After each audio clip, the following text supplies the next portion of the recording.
I'm Father Andrew Fisher, the pastor of St. Ambrose Parish in Annandale, Virginia. Each year when people come to RCI class for the first time to begin a journey towards entering the church and receiving the sacraments, I always ask them, what brought you here?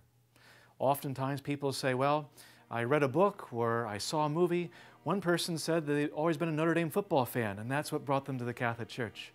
But most often, 99% of the time, people say they're here because they met a person who loved the Catholic faith and who was living it in their daily lives. A coworker, a neighbor, a family friend.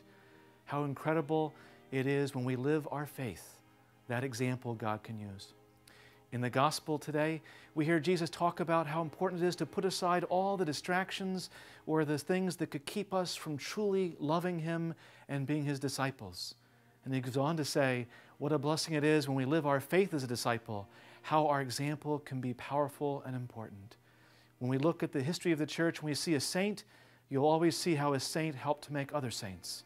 And as St. Francis of Assisi so beautifully said, preach the gospel and use words if necessary. Today's gospel reminds us every day to put aside the distractions or the things that could keep us from being a disciple.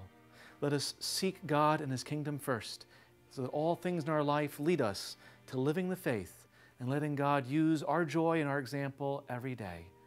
Perhaps our challenge this week is to be mindful of the people God has put into our lives, family, friends, or certain saints we have a devotion to that have been our teachers by word and example.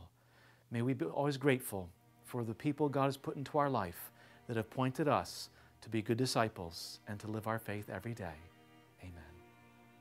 Please subscribe here and join us for 2 Minutes to Virtue.